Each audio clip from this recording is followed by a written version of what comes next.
Which of the following is false about cash discounts? What is false about them? A. Double entry is completed through the cash book. Now, let's first talk about, I've done a video on double entry relating to cash to discounts. Let's play a clip, then I'll get back to this.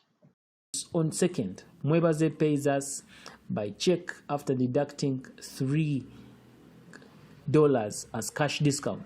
So that transaction shows that we were paid by check after we were paid 117 by check after deducting $3 as a cash discount.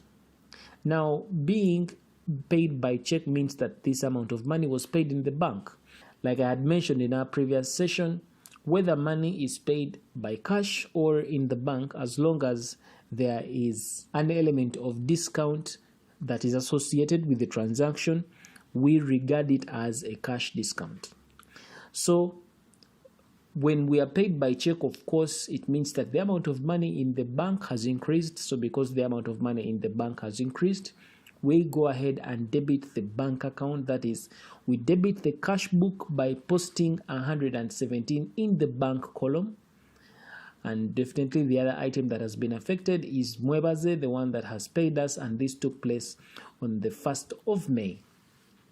So Mwebaze paying us, Mwebaze was a data of ours.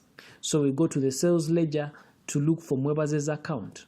In the sales ledger, when you look at Mwebaze's account, because we debited the bank account, we come and complete the double entry by crediting Mwebaze's account by 117. So we do that like exactly that.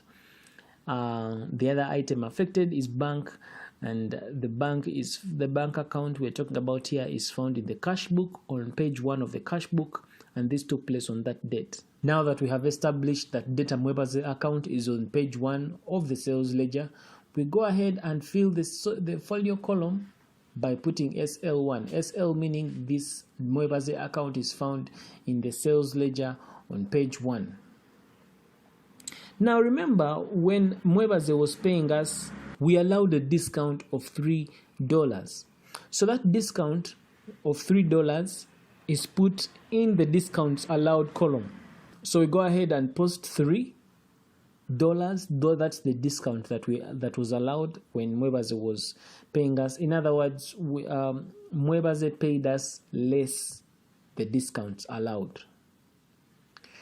So after posting this discount allowed in the column, we are supposed to go ahead and post a corresponding entry to this discount in the Mwebaze account. So if we come back to the Mwebaze account in the sales ledger, we treat the discount the same way we treated the cash he paid us earlier, by crediting the Mwebaze account with the discount, which is 3.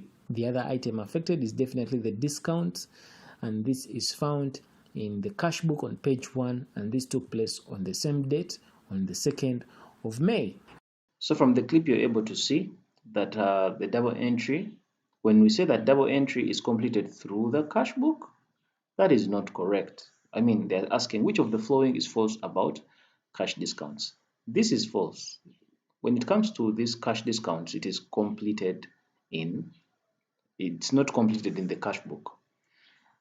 That is false. Otherwise, part B, they reduce the amount payable to settle the full obligation. That is true. They are offered for prompt payment. That is true. Then also it is still called cash discount even if the account is paid by check. That is also correct. So A is the answer for this.